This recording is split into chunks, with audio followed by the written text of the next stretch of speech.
According to Google, there are about 407 million iPhone accessories. And I've tried all of...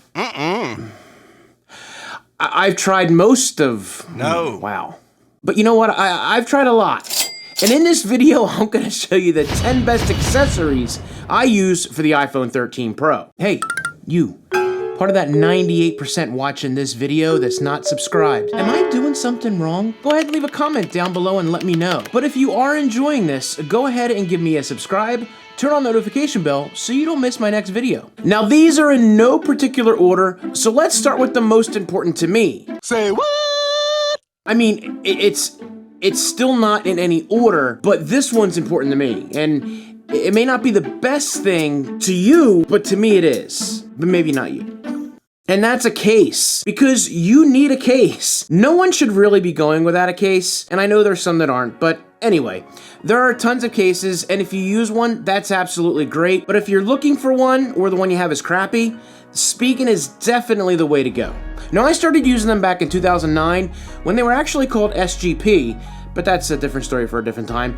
They have tons of different styles to choose from that should work for you. Now, what I really like about this particular case is the inclusion of the MagSafe charger.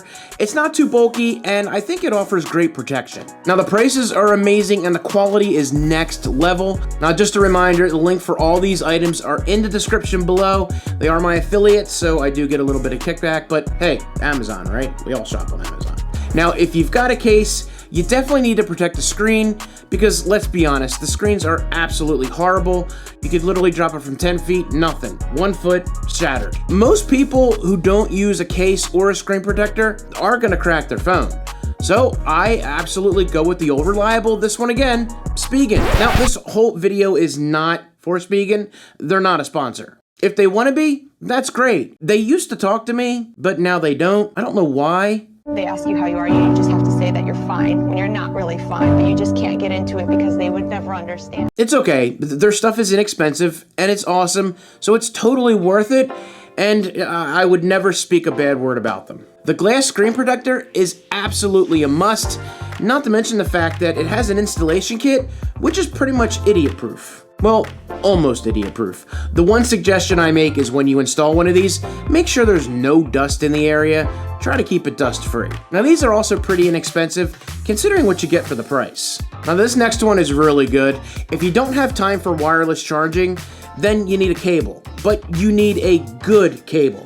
Just stop buying the garbage cables and get something that isn't gonna barely last a month. Now, for the first time and not the last time on this list, it's Anchor. They have several types of lengths and connections based on anything that you need. They aren't super cheap, but they're totally worth it. Now, the ones I like to use are the braided varieties. Now, I've tried so many cables from one after another, and again, they just stop working and it sucks. By the way, I did a video many years ago where I actually used an Anchor cable to pull my 4Runner. Don't go look that video up. Now, another awesome Anchor item I have is their MagSafe mobile chargers. I currently have two kinds. The original is a MagSafe, but the newer one actually matches the color of my phone. Ooh, yay me. Now, this one actually is pretty cool. It comes with a stand that allows you to prop your phone up while it's charging in portrait or landscape.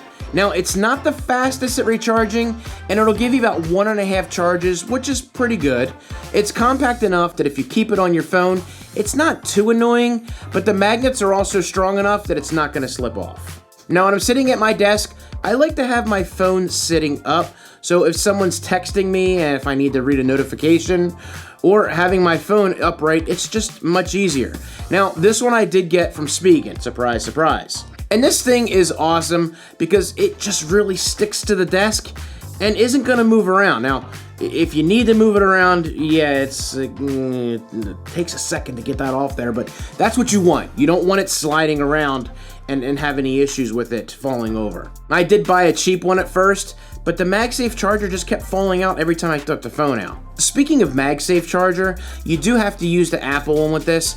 I would have been more than happy to pay a few more bucks if Spigen supplied one, instead of having to use the Apple, because I just feel like it doesn't stick all that well.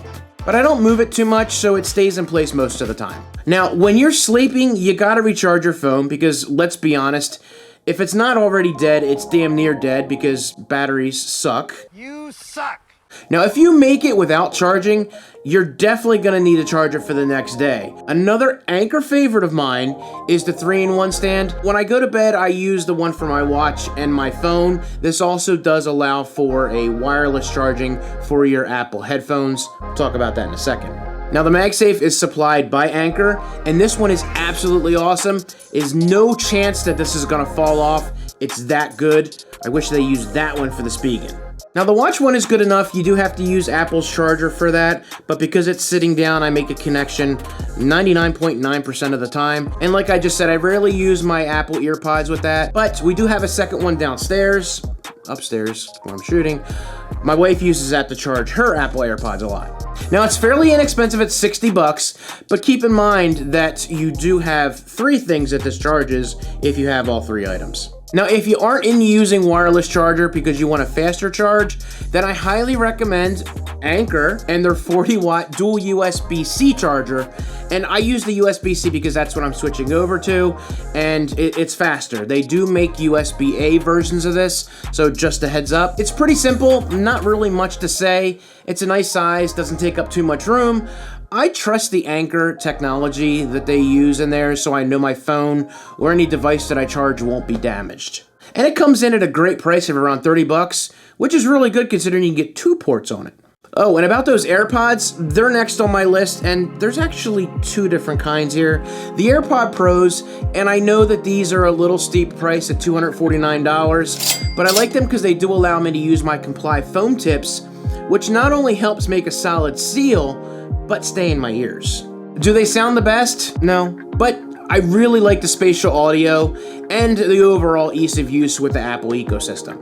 And if you don't want to spend that much, I have another couple options, and I really love these. I think these sound absolutely awesome. They're the Soundcore Liberty 3 Pro. I know it's a mouthful. And they're my first go-to if I want great sound for a good price. Now, Amazon usually runs these for a discount, which you can get them about for under 160 bucks. Now, I'm gonna go one further, and if you don't wanna spend that much money, the Liberty 2 Pros are an absolutely epic choice for 70 bucks. Now, they don't have the active noise canceling like the 3s, but for that price, they still sound absolutely awesome. Now, these also have an app which will allow you to sync these up with your phone, and you can go ahead and pick what sound style you want right from the app as you're listening. And if you need to make sure that you have the latest firmware, it can do that through the app as well. Super easy. Now, last but not least is something that Apple is probably going to take forever to get in every car, and that's wireless CarPlay. Now, I've tried a ton over the years.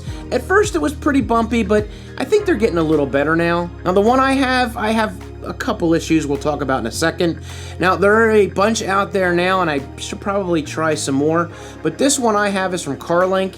It's listed about 112 bucks. This particular version is for my vehicle from 2016 to 18 on the GMC. Now, I put a link in the description for this one. You can go to the Amazon page and look at their stuff. They have different dates on there and different ones that'll work for your car, hopefully. But my experience with this one, again, has been spotty over the past couple years, but it seems to be getting better. Now, the first issue I have with mine, since this device is connected via the Wi-Fi, my phone sometimes is connected to the house Wi-Fi, and that interferes when I'm leaving. It doesn't disconnect, so it doesn't connect until I'm out of range, and it just, sometimes you just gotta reset everything. It's a little bit annoying, but sometimes it connects right away, other times it doesn't. And my next issue is every once in a while I get static through the radio. I'm guessing that might have something to do with the Bluetooth, but who knows? It's not the worst thing in the world. It's just like, am I supposed to get static? Now, of course, this could just be something in the firmware, which I admittedly do need to check. But I haven't had too many issues with that, and it seems to be working okay. If you have any further suggestions or questions, go ahead and leave a comment down below. You guys have a good one. I'll see you in the next video.